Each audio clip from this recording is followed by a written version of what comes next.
Olá pessoal, sejam bem-vindos, sejam bem-vindas a mais um episódio do podcast Mundo Animal. Hoje nós estamos recebendo aqui nos estúdios do Diário de Suzano a veterinária Lígia Corso. Ela vai falar um pouco sobre os cuidados do filhote, ela que é responsável lá pela internação do Hospital Veterinário Mundo Animal.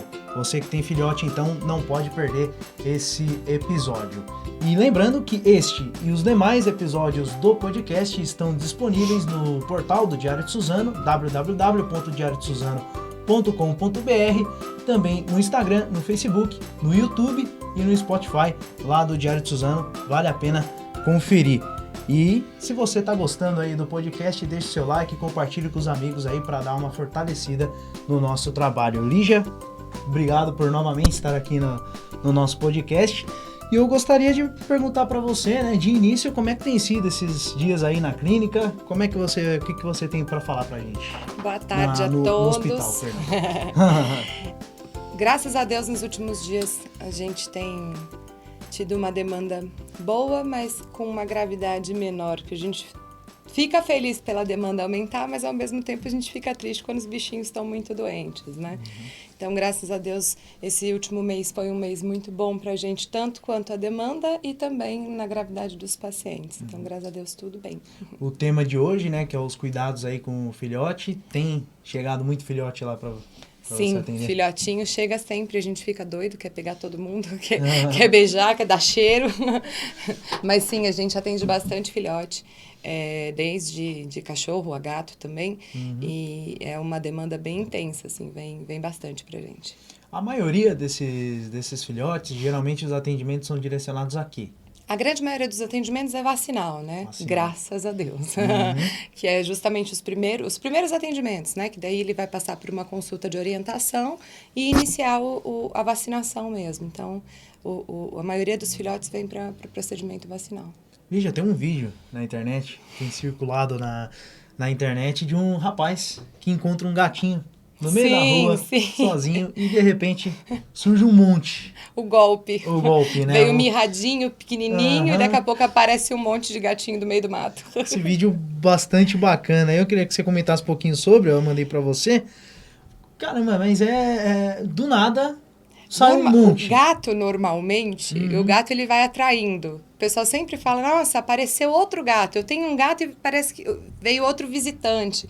Parece que quando você tem um gato, eles vão chamando os outros. Eu acho que desse pequenininho não deu tempo nem de levar para casa, ele já chamou todo mundo. A Regiane, inclusive, a nossa fotógrafa, também foi adotada por alguns gatos lá na Diz casa ela, dela. Eles não né? são meus, não. Eles não eram seus. Né? Bom, vamos lá. Eu já vou perguntar para você quais são os principais cuidados, né, que a gente precisa ter com os filhotes, né? Tanto de gato quanto de cachorro. Para ambos, a gente tem que pensar sempre no tamanho, né? O que acontece muitas vezes e que chega pra gente é traumatismo ou até mesmo hérnia diafragmática, que é uma ruptura do diafragma por pisar nele, sentar no bichinho, deixar cair, traumatismo craniano, muitas vezes deixa cair do sofá. Então, a gente tem que lembrar que eles são pequenos demais e que uma queda de um sofá, para eles, é muito. Eles são frágeis como um bebê. Então, o bebê cair do berço seria mais ou menos a mesma coisa que um gatinho ou um cachorrinho pequeno cair do sofá. Então, a gente tem que tomar muito cuidado com isso, com evitar possíveis traumas. Até mesmo na hora de andar na casa, muitas vezes a gente sai andando e o bichinho sai puxando na nossa perna. E a gente toma cuidado sempre para não chutar, porque o nosso impacto ali, o peso da nossa perna pode ser o suficiente para machucar. Então, quando a gente tem um filhote, principalmente dos cachorros e dos gatinhos que são menorzinhos, a gente tem que redobrar cuidados com relação a isso. Já tivemos casos de pacientes que o tutor foi sentar no sofá e tinha um pincher filhote. Um pincher filhote pesa gramas. E aí acaba fazendo lesão grave no bichinho. Então, a gente tem que tomar muito, muito cuidado com relação a isso. Tem um jeito certo de pegar também os filhotes? Não necessariamente. É só realmente tomar o cuidado. E muitas vezes o cachorrinho, quando é filhote, ele é muito agitado. E aí ele tenta se livrar do colo. Então, se a gente percebe que eles não gostam do colo, que eles não querem ficar no colo, não insistam. Porque muitas vezes você está em pé com ele no colo, ele está se debatendo, ele pode cair, às vezes a gente não consegue segurar. Então, tomar bastante cuidado com relação a isso. Com relação aos tutores, quais as principais dúvidas que chega a você com relação aos filhotes? Normalmente, a fase inicial que é um pouco mais difícil, né? A adaptação do ambiente, a questão da alimentação. Então, os tutores normalmente têm muita dúvida com relação a isso. Também com relação à questão vacinal. A gente, graças a Deus, hoje tem uma disseminação de informação muito maior do que tínhamos anteriormente. Então, hoje, muitos já chegam atrás da vacina, né? Quer saber como que faz para vacinar, como que tem que fazer a vacinação. Então, a grande maioria das dúvidas realmente é com relação aos primeiros cuidados e as primeiras necessidades médicas mesmo do bichinho. Uhum. Então, a grande maioria das vezes é isso. Uhum. Lígia, só para dar uma retomada aqui, você também atende cachorros adultos, gatos adultos, Sim. outros animais? Sim, todos. Uhum. De todas as idades, na realidade. Uhum. Eu, particularmente, sou voltada para cães e gatos, mas tem o Dr. Rodrigo que trabalha com a gente, que trabalha com a parte de animais silvestres.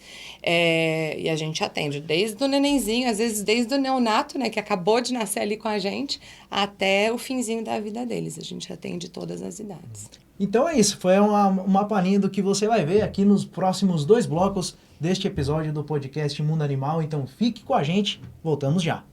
Farmácia Dr. Bicharada, a pioneira e exclusiva farmácia de manipulação veterinária do Alto Tietê, com diversas opções de medicamentos, desde cápsulas até deliciosos biscoitos veterinários, tudo com sabor personalizado para o seu amigão. Estamos de volta hoje para falar sobre filhotes aqui no podcast Mundo Animal com a veterinária Lígia Corso, lá do Hospital Veterinário Mundo Animal. E eu já vou começar perguntando, Lígia, sobre a preparação para receber um filhote. Como é que deve ser o ambiente, que é uma das dúvidas aí que foi perguntado para você no bloco anterior. Bom, eu acho que o principal, que todo mundo fica desesperado, é principalmente o cachorro. O gato também, mas o cachorro principalmente. Todo mundo que recebe um filhote reclama muito. Comeu meu chinelo, comeu o carregador de celular, comeu o sofá. Eu acho que o preparo principal não é nem da casa, é da mente de todo mundo. Então, a partir do momento que a gente resolve ter um filhote, a gente tem que estar disposto a passar pelas fases, igualzinho quando a gente resolve ter um filho. Então, tem as fases em que ele tem uma descoberta, ele está descobrindo o ambiente, então ele vai querer... A forma dele descobrir o ambiente, descobrir que ele tem dentes, é morder tudo que vê na frente. Então, é a forma dele brincar. E a gente tem que tomar o maior cuidado com relação principalmente coisas ligadas na energia, né? Porque ele pode tomar choque, ele pode ingerir pedaço de chinelo, às vezes bichinho de pelúcia. O que tiver ao alcance do filhote pode facilitar dele comer. Tem alguns que eles não têm uma força suficiente, tem outros que conseguem destruir tudo. Então, eu acho que o principal preparo, além da cabecinha dos tutores, realmente é a gente manter um ambiente mais livre de objetos que a gente não queira que ele destrua. E tentar facilitar de ele ter uma interação um pouco maior com o ambiente, sem ser com coisas que a gente não quer que ele mordisque. O gato, normalmente, ele não vai mordiscar, mas ele vai arranhar a cortina, o sofá, e ele destrói de verdade. Então, o ideal é a gente enriquecer o ambiente para eles. É brinquedo para tudo que é lado, porque a hora que ele for chegar no sofá, ele já passou por uma bolinha ou por um bonequinho que ele gosta, ele esquece que tem um sofá, ele não vai direto lá no sofá roer. Então, acho que o preparo do ambiente, realmente, é a gente deixar o ambiente mais clean e ter o enriquecimento para eles mesmos, do que eles gostariam de brincar. Brinquedos de criança também, tem que ficar muito atento com isso, né? Às vezes tem bichinho de pelúcia que tem aquele olhinho que parece uma bolinha de gude, eles podem tirar aquilo e ingerir. Então, o ideal seriam brinquedos voltados para eles mesmo, que são desenvolvidos justamente para eles mordiscarem. Claro, tem alguns que eles conseguem acabar com o brinquedo mesmo sendo para cão e para gato. Mas a gente tem uma segurança um pouco maior, porque o tecido que é desenvolvido, o material que é desenvolvido, tem uma segurança um pouco maior para eles. A primeira noite em casa seria basicamente isso também. A primeira noite em casa. Como A gente tem que lembrar que antes de vir para nossa casa, eles estavam na companhia da mãezinha e dos outros irmãos. E a principal questão é, na hora de dormir, o aquecimento. Então, todo mundo que olhar uma ninhada com a mãezinha vai ver que eles vão se juntando ali para transmitir calor um para o outro. E é uma sensação de segurança também. A partir do momento que a gente traz para casa, é um bichinho que ele está num ambiente completamente diferente dele, ele não conhece aquele lugar, ele mal conhece aquelas pessoas e não tem aonde ele se acolher. Durante o dia, o tutor muitas vezes pega, fica no colo, dá maior atenção, mas à noite cadê todo mundo? Né? Não tem mais ninguém aqui para me proteger. Então, é essa a insegurança que eles têm. O que a gente normalmente recomenda é um bichinho de pelúcia, para dar aquela sensação da mãezinha com relação à textura mesmo. E o que é legal também pensar é uma garrafa de água aquecidinha, morna, claro, não muito quente, senão a gente queima o bichinho, que é uma forma também de transmitir um pouco de calor ali para ele, então ajuda um pouco. Manter ele aquecidinho e ter um conforto, algo que possa parecer a mãezinha, pode ser algo que facilite a primeira noite. Só que não tem jeito, é uma questão de adaptação e aos pouquinhos ele vai dar certo, mas as primeiras noites são mais difíceis mesmo. Ele costuma acabar chorando? Chora um monte. Normalmente as primeiras noites, a primeira e a segunda noite são as mais complicadas porque eles choram mesmo. E o que a gente tem que lembrar é como uma criança. Os bichinhos são condicionados. Então, se ele chorou, a gente levanta da cama e vai atrás dele, ele vai pensar, opa, toda vez que eu choro tem alguém que levanta e vem atrás de mim. Então, a gente tem que tentar... Claro, não deixar o bichinho se esguelar horrores, mas tentar realmente não ceder ao choro, que assim como a criança, eles fazem uma chantagenzinha com a gente. E a alimentação, como é que... Primeiramente, como fazer o desmame, né? Quem tem cachorro, assim, uma família em casa, digamos assim, como é que tem que fazer isso? Normalmente eles mamam até os 45 dias. É claro que vai depender da própria mãezinha, né? Porque às vezes é uma ninhada muito grande, a mãezinha já não quer mais. A partir dos 30 dias, a gente já consegue, assim, deixar disponível aquelas papinhas de desmame. Mas é muito importante que eles mamem pelo menos até os 45 dias. No início, a mãezinha vai ofertar leite, assim, a todo momento. Só que chega uma hora que eles estão grandes e ela já não está conseguindo produzir o suficiente, então talvez tenha que ter essa suplementação. A papinha de desmame tem que deixar disponível para que eles vão atrás, para que eles peguem e tenham interesse por aquilo e, consequentemente, vai diminuindo a quantidade de leite que eles estão ingerindo. Mas até os 45 dias, o ideal realmente é que eles ainda tenham acesso ao leite materno, até por questão de desenvolvimento, de questão imunológica, então é muito importante. Mas a papinha de desmame, a partir dos 30 dias, já pode ser ofertada, mas tudo vai depender deles, se eles vão realmente ter interesse ou não. Depois disso, eles começam até já ter uma força um pouco maior na boquinha, então começa a doer a mãe, machucar, e ela se manda, ela não quer mais saber. E eles vão ter que se virar para comer só a papinha. Quando começa a apresentar, já apontar os dentinhos, eles já são capazes de mastigar mesmo. E daí tem grãos de rações para filhote, bem pequenininhos, que também já podem ser introduzidos aí para eles conseguirem se alimentar devidamente. Isso que eu ia chegar agora, né? Quais alimentos aí é que a gente já pode passar para o filhote e o qual não deve nunca passar. Não só para o filhote, para todos, mas eu sempre digo que o melhor para o filhote em questão de ingestão é boa ração de qualidade e água fresca. Eles não precisam de mais nada do que isso. Eu brinco que nós não comemos ração, porque que eles têm que comer a nossa comida. Então, normalmente, as pessoas têm o hábito de, será que ele gosta disso? Será que ele gosta daquilo? E como eu disse, eles são condicionáveis. A partir do momento em que você oferta o que você está comendo, a hora que você pega um garfo, eles já estão berrando embaixo, sabendo que você vai comer alguma coisa, eles querem também. A nossa comida, ela teoricamente é mais saborosa, é mais gordurosa, tem muito mais sal. Então, é gostoso. Ela é muito palatável. Para eles é uma delícia, mas não é o que eles precisam. A questão nutricional, uma ração de qualidade suplementa tudo o que eles precisam. Então, a gente não tem necessidade de dar nada do que a gente come. Porém, ainda assim, existem coisas que podem fazer muito mal, tanto para o filhote quanto para o cão adulto. Então, existem alimentos nossos que são tóxicos. Por exemplo, o chocolate. O chocolate é muito tóxico para o cão e para o gato também, então não se deve dar. Carambola também é nefrotóxico, pode dar problema renal. Uva também é extremamente tóxico. Então, o ideal é Não dê nada que é nosso pro cão. Sempre pensar, eu não como ração, eles não têm que comer a minha alimentação. Porque realmente é algo que eles não precisam. Hoje a gente tem, eu quero dar um agrado. Pode, tem uma frutinha ou outra que até pode dar. Maçã, cenoura. Mas de verdade, a gente tem hoje biscoitos que têm um balanço nutricional muito bom. Existem petiscos desenvolvidos justamente para a gente dar um agrado sem afetar a parte nutricional deles. Então, é o ideal. E deixar a ração assim, tem uma maneira correta de fazer ele comer, tipo, quantas vezes ao dia? Porque às vezes você deixar a ração à vontade pode acabar engordando, né? O filhote, ele tem, a gente brinca que eles têm um apetite depravado. Então, principalmente filhote grande, de labrador, pitbull, se deixar um saco de ração, eles vão comer o saco até o finzinho. Vão passar mal, isso não pode, mas eles têm um apetite que a gente não sabe de onde vem. Eles não têm a necessidade daquele alimento para tirar a fome, eles estão querendo comer e sabe-se lá Deus quando que para. O ideal é a gente ter um condicionamento alimentar. Então, quando filhote, é melhor a gente fazer com uma frequência um pouco maior.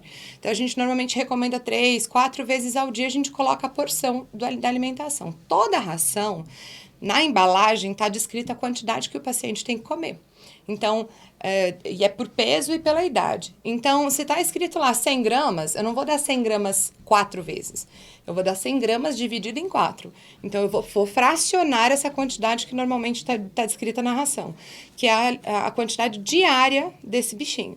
Então, quando filhote, o melhor realmente é a gente aumentar essa frequência de diminuir o intervalo, né? Aumentar a frequência de alimentação, justamente porque eles não têm muita fonte de energia. Eles são pequenos, então eles não têm de onde captar muita fonte de energia que não seja da alimentação. Muito tempo sem comer pode fazer hipoglicemia, então deixar 4 vezes ao dia. Quando adulto, a gente recomenda de 2 a 3 vezes. Então, eles não têm que ficar o tempo inteiro comendo, muito menos deixar à disposição a ração ali, que pode atrair bicho, pode... Até mesmo algumas vitaminas, depois de exposta, elas podem acabar se dispersando da ração. Então, o ideal é manter a ração sempre armazenadinha e oferecer na hora que ele vai comer mesmo. Entendi. E ele deve, então, sem tantas especificações ou algo apropriado para a raça deles? Ou sim ou não? Hoje a gente tem assim, uma gama de possibilidades de rações imensas. Claro, isso depende do bolso de cada um. Eu sempre digo que a ração de boa qualidade é o ideal. Mas eu posso dar uma ração de boa qualidade específica para a raça? Ótimo. Se você não pode dar específica para a raça, que acaba tendo um custo maior, então dê uma de boa qualidade. Então, toda vez que a gente especifica cada vez mais a ração, mais cara ela fica. Então, é uma ração para cachorro filhote da raça Shih Tzu para dentro de casa.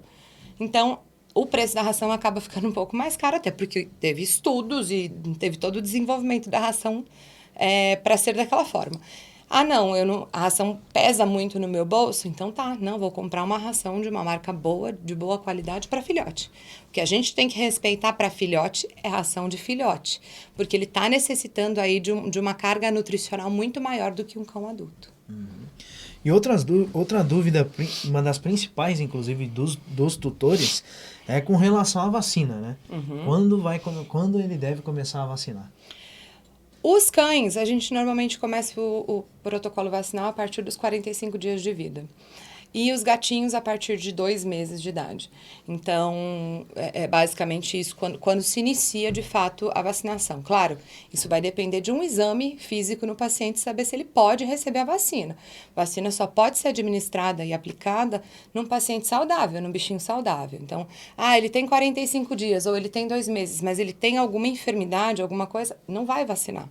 Vai primeiro tratar para depois vacinar. Mas, normalmente, 45 dias para o cão e 2 meses para o gatinho. E tem aquelas obrigatórias, né? Tanto para cães e gatos. Só cita algumas aí pra gente. Tem.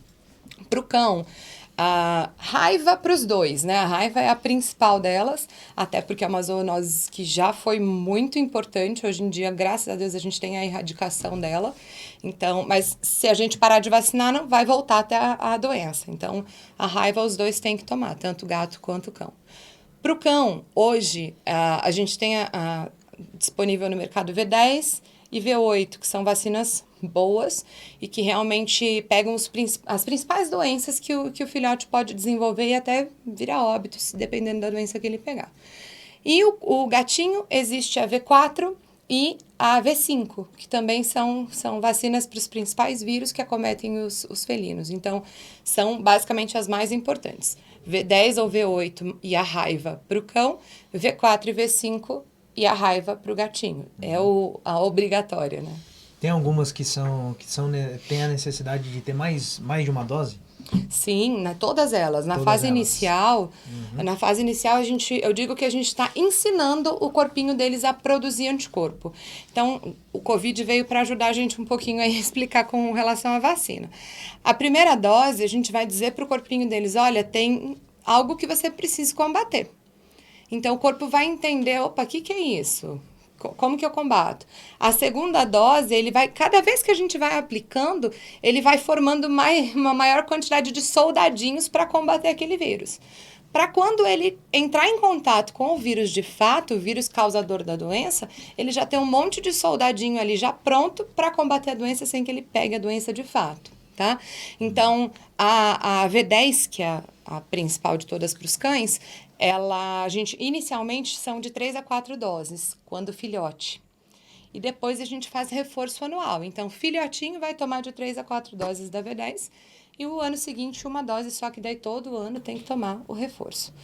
E a V4 para os gatinhos são de 2 a 3 doses e também reforço anual. Todo ano eles tomam vacina, mas a quantidade de doses maior é realmente quando filhote. E as doenças, assim, que podem ser evitadas com a vacina? São inúmeras, né? Tem umas principais aí, como a sinomose também. Para o cão, as principais e que são as mais aterrorizantes, realmente é a sinomose e a parvovirose. Mas existem outras também, como a leptospirose, também é terrível. Acho que todas as virais são terríveis. Sim. Mas as principais que a gente mais conhece, que a gente tem uma demanda maior ainda, é a sinomose e a parvovirose.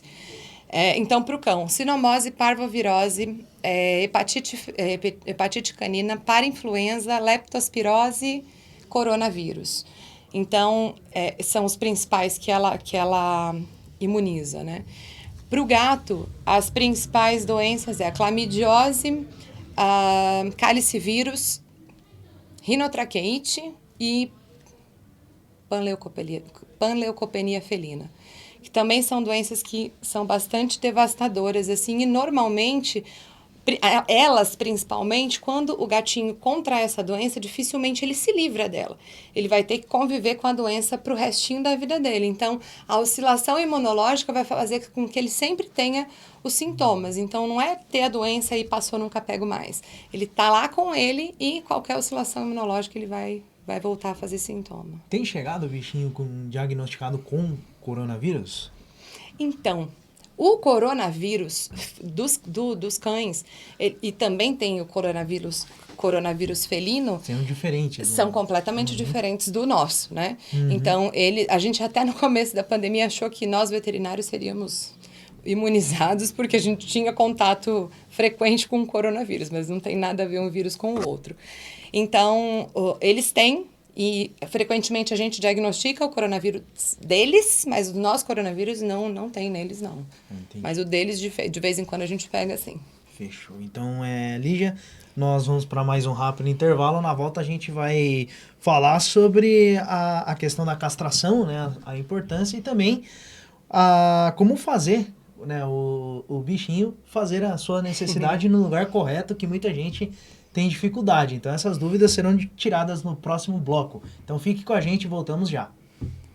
Farmácia Dr. Bicharada, a pioneira e exclusiva farmácia de manipulação veterinária do Alto Tietê, com diversas opções de medicamentos, desde cápsulas até deliciosos biscoitos veterinários, tudo com sabor personalizado para o seu amigão. Estamos de volta com o terceiro e último bloco deste episódio do podcast Mundo Animal, hoje recebendo a veterinária Lígia Corso. Ela vai falar agora sobre a castração, né? A importância da castração e quando ela deve ser feita. Castração é extremamente importante, até por prevenção de doenças futuras. Então, existem alguns tumores, principalmente tumor de mama, que são causados por desenvolvimento hormonal. E castrando a gente consegue reduzir a possibilidade dos tumores de mama. No cão, macho ou no gatinho, existem doenças tumores perianais também que são causados por influência hormonal. Então, a castração, tanto para um quanto para outro, é importantíssima. Com relação ao tempo, a gente tem ainda algumas divergências. A oncologia diz, vamos castrar o quanto antes.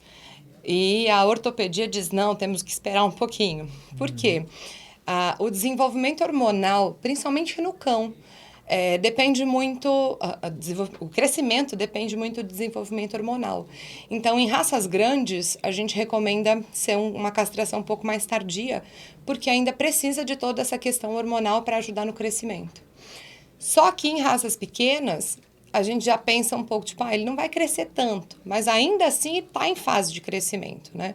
Então, a ortopedia diz que a gente tem que segurar um pouquinho a onda e castrar aí a partir de 1 ano e meio, depende do porte.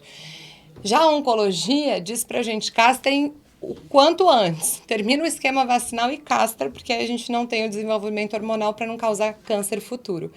Então, a gente fica aí nesse impasse. A gente normalmente prefere, na hora de decidir quando castrar, um atendimento, uma consulta com o paciente para realmente avaliá-lo e saber direitinho qual é o melhor momento para cada bichinho. Então, não dá para deixar de uma forma tão generalizada, né? Então, normalmente depende de cada bichinho.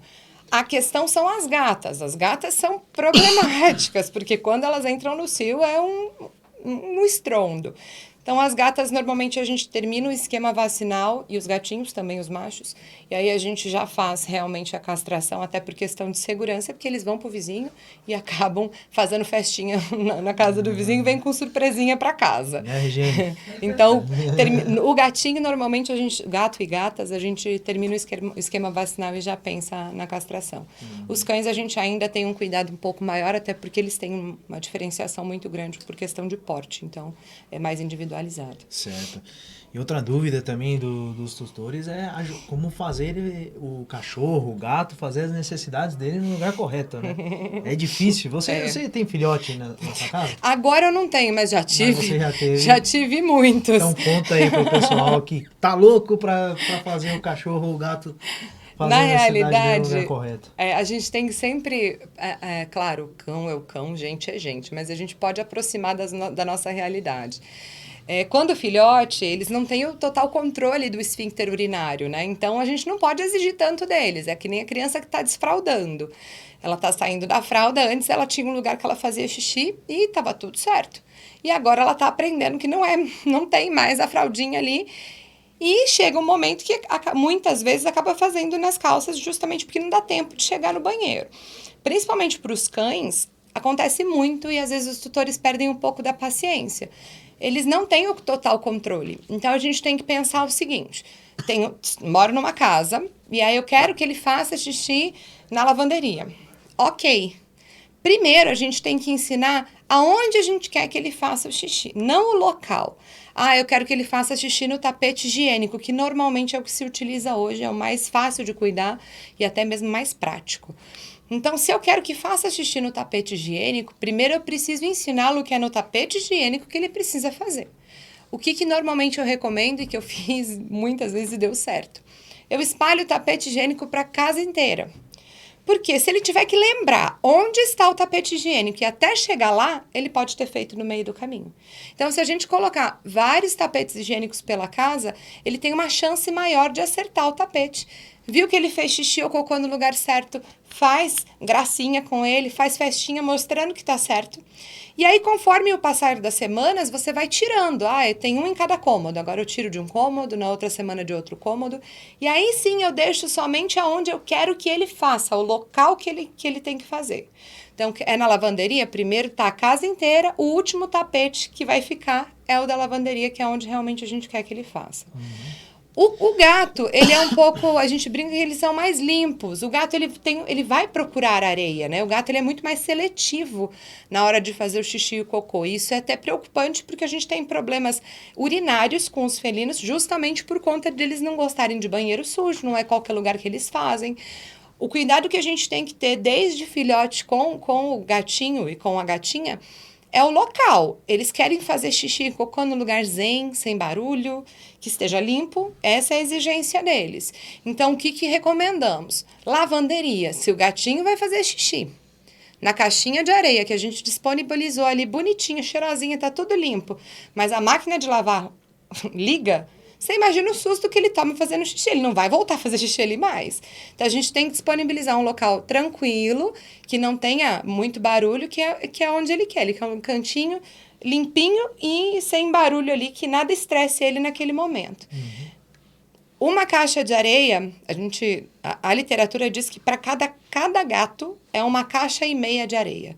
Então, se eu tenho 2 gatos, eu tenho que ter 3 caixas de areia. Porque se ele volta lá e a caixa tá suja, eles não fazem. Eles seguram e falam, opa, banheiro sujo eu não gosto. Então, a gente tem que disponibilizar mais caixinhas aí para eles terem um lugarzinho gostosinho para fazer xixi. Mas o gato é mais fácil de ensinar fazer o xixi, porque ele vai atrás da areia. O cachorro é mais eufórico, sai fazendo pela casa inteira. E os materiais, né? Ia chegar nessa parte que ajuda a entender que aquele é o lugar certo para ele fazer. Exato, exato. Na realidade, existe aqueles pipi dog, pipi pode, pipi não pode. Existe um mundo que ajuda, mas não. Quando eles são filhotes, eles não têm muita atenção nisso. Ajuda, mas não é algo certeiro. Então, os cheirinhos que você disponibiliza ali onde você quer que ele faça, se ele passar pelo tapetinho e tiver um cheirinho legal, vai ser um atrativo. Mas e se o tapetinho não tiver ali?